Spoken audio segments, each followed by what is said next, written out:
Good evening, guys, and welcome back to my channel. Tonight I have a few perfumes to share with you that were kindly sent over to me from Fragrance Buy, complimentary to review with you guys. If you guys haven't heard of Fragrance Buy, which I'm sure most of you have, they are my favorite place to get perfumes online at a discount. If you guys are interested in these or any other amazing designer, niche, or celebrity perfumes, I will have all of these linked down below, as well as a link to Fragrance Buy's website. If you guys are new to my channel, I would love if you would consider subscribing. On this channel, we talk mostly about perfumes, so I would love if you would join my little family. And with that out of the way, let's get started in today's video. Alright, so the first fragrance that was gifted to me by Fragrance Buy to share with you guys is Jazz Club from Maison Margiela. Now, this is a perfume that I had in my collection a long time ago, and it's one that I've told you guys, if I could only pick one replica perfume, one fragrance from the entire line, it would be Jazz Club. The best one from the entire line, in my opinion, is Jazz Club. So this perfume, I think I might gift to my boyfriend because as much as I do love it, I feel like it suits him better. It's a little bit more masculine. But this one is a unisex perfume. But if you're looking for something for yourself, if you like sort of a boozy, like tobacco vanilla perfume, or if you're looking for something to gift any man in your life as well, I honestly think you can't go wrong.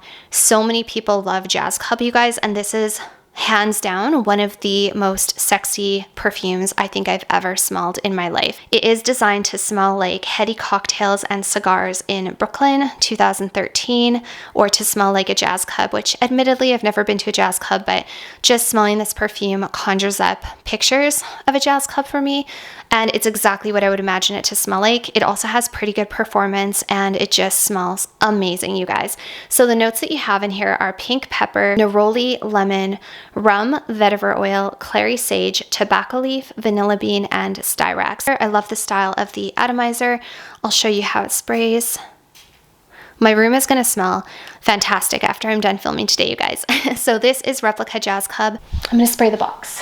So this is the box, you guys, and as you can see, it has a picture of what looks like a well-dressed man in kind of a nice like velvet jacket, and he's got a lovely little 5 o'clock shadow there and sitting in a jazz club, and there's drinks and probably cigars, and oh my gosh, you guys, wow, it's so good. Okay, maybe I'll change my mind. Maybe I'll keep this for myself. I actually think this would be great in the fall. I think this would be a great fall scent when leaves are on the ground. It's almost like a little bit autumn, like autumn leaves kind of thing.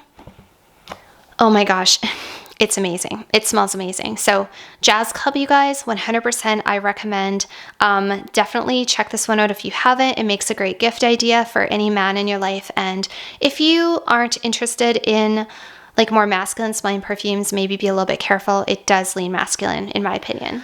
All right, next we have a newer release from Prada, and this is Prada Paradox. So this is a perfume I talked about very briefly on my channel when it first came out, telling you guys that I didn't think I would ever want a bottle of this perfume, or that I would ever like it. Just on first impression in the store, I had tried it on my skin, I had tried it on paper, and it just didn't really wow me much in the store. So it comes in this really interesting triangular shaped bottle that is basically in the shape of the Prada logo, which I think is very fitting. The cap says Prada on it, and it's overall just a really unique and nice looking bottle.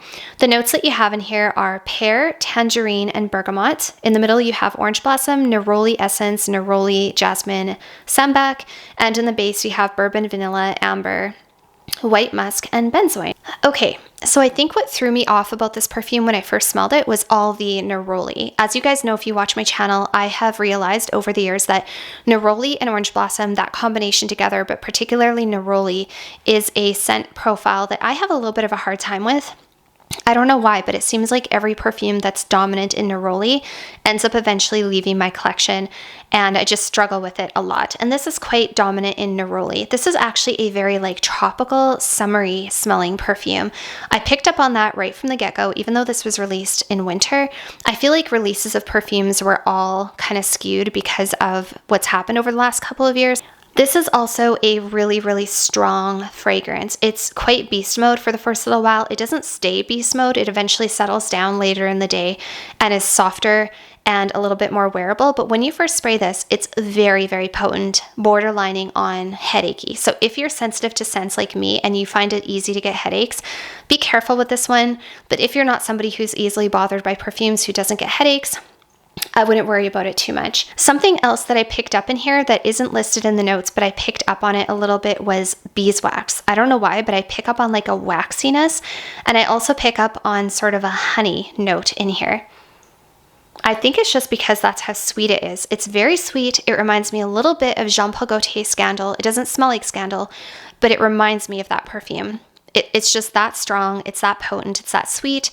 This is kind of like a neroli version almost of like Jean Paul Gaultier Scandal. I feel like it's more of like a summer, but also very classy. Like I feel like Scandal gives clubby, like late teens, early 20s, going to the club. This is more, I think, mature. And honestly, this perfume really surprised me. So once I gave it a full wear test, not only did it have really good longevity, but once it dried down on my skin and kind of got in my clothes, it left this almost like laundry fresh, like laundry detergent, fabric softener.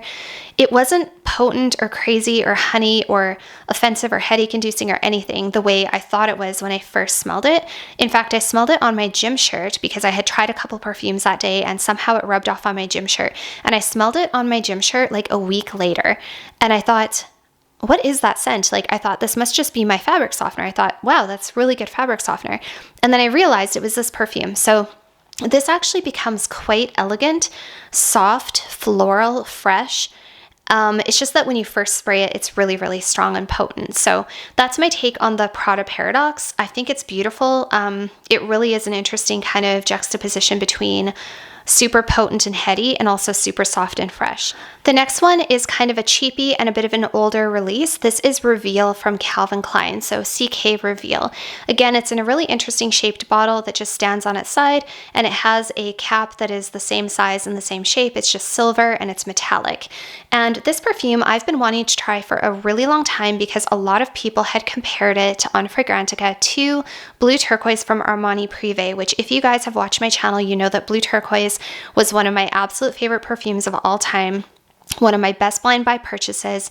In fact, I have been contemplating bringing that one back to my collection. So if you guys happen to see it back at some point, it's because I'm toying with it, and I also heard it was going to be discontinued. But I wanted to try this one because I thought maybe this one will be an easier to wear, more versatile version of Blue Turquoise. I found Blue Turquoise to be, although very, very beautiful and stunning, not one that I reached for a lot. And I just wanted to see how close was this one, and was this one nice? Would I like it? So first of all, the notes that you have in here are quite similar to what you have in Blue Turquoise.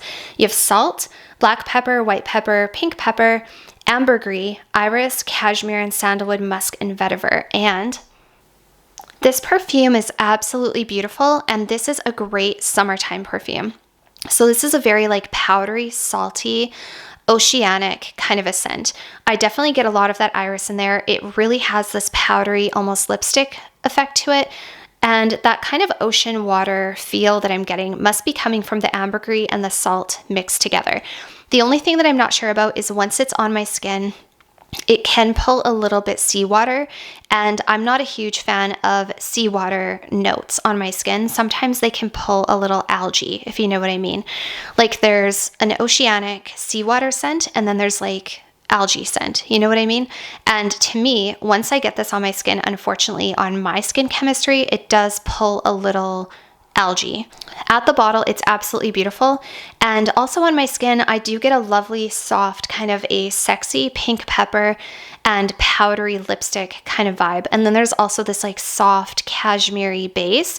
It's very, very beautiful. Worth checking out if you like seawater and salty water notes, and you want something kind of aquatic. It's a little bit aquatic, but it's not super fresh. It's more woody, powdery. But yeah. Wow, you guys, it's beautiful. It's really beautiful. And it definitely does smell similar to Blue Turquoise. Blue Turquoise for me though still takes the cake though. I have to say Blue Turquoise has jasmine in it as well. It's very feminine, very floral. There's lots of vanilla.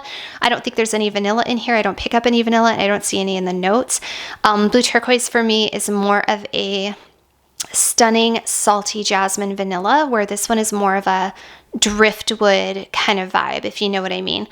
Yeah, but it's beautiful. So it really just depends on your taste. If you did not like Blue Turquoise, or you found it too strong, or you found it too masculine, this might be one to check out. Because like I said, it does have a feminine, irisy, like powdery lipsticky touch to it. So this is quite beautiful and also extremely affordable. I'd have to check, but it's definitely affordable. So this is one to check out. Do not sleep on Calvin Klein perfumes. Calvin Klein has some amazing perfumes that I honestly think don't get talked about enough. And yeah, so this one's quite nice. I just don't think it works with my skin chemistry personally. So that was it for today's little haul. I hope that you guys enjoyed hearing my thoughts on these perfumes, and I will have them all linked down below for you. Thank you guys so much for watching, and I'll see you all next time. Bye for now.